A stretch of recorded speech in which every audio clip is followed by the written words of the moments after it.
us. He talks about it all the time. He wanted to. And I envision that a lot of trade with Russia. They have a lot of valuable things. When you talk about rare earth, they have serious rare earth, right? They have just about every form you can have. So, you know, Russia could be so rich right now. Instead, they spend all their money on war. They spend everything on war and killing people, and it doesn't make sense to me. I thought he would want to end this thing quickly. I really felt it was going to end, but every time I think it's going to end, he kills people. Could a meeting help, and are you considering, has been proposed to meet in Turkey in August? I'm not, you know, I'm not so interested in talking anymore. He talks, we have such nice conversations, such respectful and nice conversations, and then people die the following night with a missile going into a town and hitting, I mean, recently, I guess, the nursing home, but they hit other things. Whatever they hit, people die. So, Adam. We've just had a sense of your differences in political persuasion where Nigel Farage and Sadiq Khan came up in conversation. I wonder if you have any advice, either of you, for a very divided, polarized world on how you make your relationship work. Not differences, not differences. I happen to like both men. I like this man a lot, and I like Nigel. And, you know, I don't know the politics over here. I don't know where they stand. I would say one is slightly liberal, not that liberal, slightly, and the other one is slightly conservative. But they're both good men. Prime Minister, I mean, we like each other, we respect each other, we get on, and we've both got a great love of our countries, of our families, and therefore there's a huge amount that we have already achieved actually together and will achieve as we go forward, leading our respective countries, and of course the relationships between our countries. Donald, we were talking about this morning, that whether it's defence, security, intelligence sharing, it's a close historic relationship. We have fought together in the past, we've always stood together, and I, for one, am very pleased that we've got such a good personal relationship between us.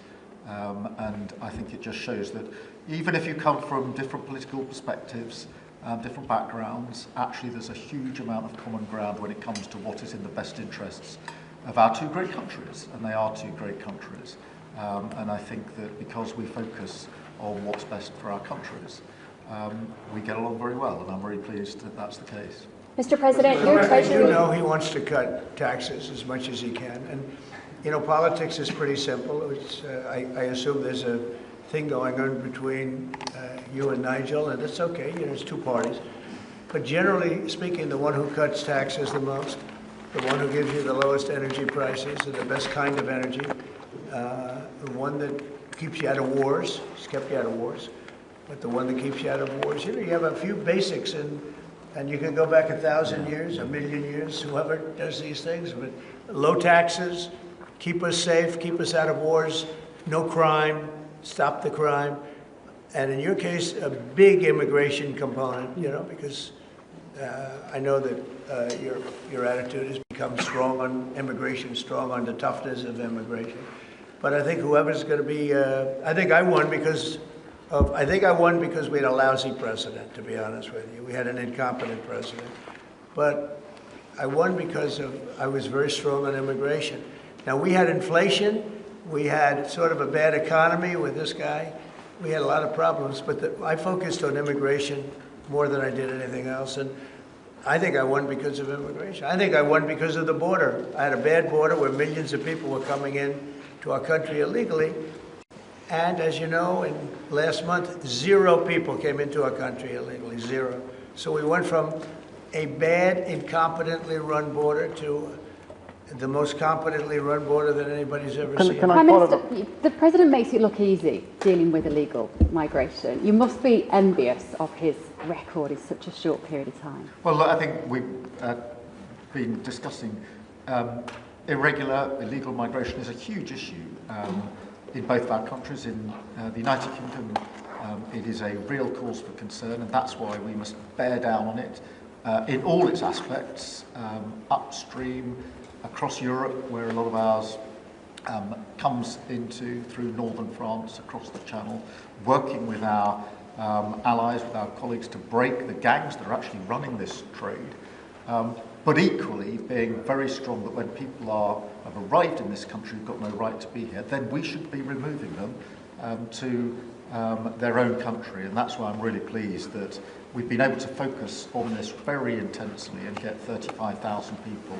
out of the United Kingdom who had no right to be here, because the message has to be you can't make your way to the United Kingdom. We won't tolerate our rules being broken, and if you get here, you will be returned but we are such an to where you came from. But we're It's such an really attractive important place, we bear down aren't we? on that. We're such an attractive place for people to come because they want a better life, because we are a wonderful country. People coming via the rules are always welcome. Of course, we've welcomed talent and people into this country for centuries, literally. But what the British people will not tolerate is those that break the rules, those that come through irregular routes, and that's the really important distinction here. And that's what we're bearing down on. And I'm really pleased that we're through pretty well all of the international engagement I've done, all the meetings I've had, the country we've done deals with. We've done deals with countries in the last 12 months that many people thought it was not possible to do deal with when it came to immigration, irregular immigration, and we returned thousands of people who've got no right to be here. And that, I think, is, for the British people, we're a reasonable, tolerant country where people are coming lawfully to contribute to our communities, to our country. Then, of course, they're welcome and have made a great contribution. But what people will not tolerate is those that are breaking the rules. And that is an issue of today, but it's a very British thing. We are people who respect rules. We don't approve of those that break rules. Mr. President. I can say, though, that I had one of the greatest victories, they say the most consequential in 129 years, so I don't know about that, but it was pretty close. And we won all of the swing states, which never happens. We won the popular vote by millions of votes. We won, tremendous electoral college sweep. And I believe I did it more than anything else because of my strong stand on immigration. And I don't think this country is any different in that sense. I think it's a big factor. And it is with a lot of the European countries. Some of the countries have, lost their way, and they have tremendous crime because of it. I mean, you had countries with no crime that now have tremendous crime. And you know the countries, and I know the countries. And so I think it's a huge factor in any election, not just this election, but in any election. I think the one that's toughest and most competent on immigration is going to win the election. But then you add low taxes and you add the economy. He did a great thing with the economy because a lot of money is going to come in because of the deal that was made.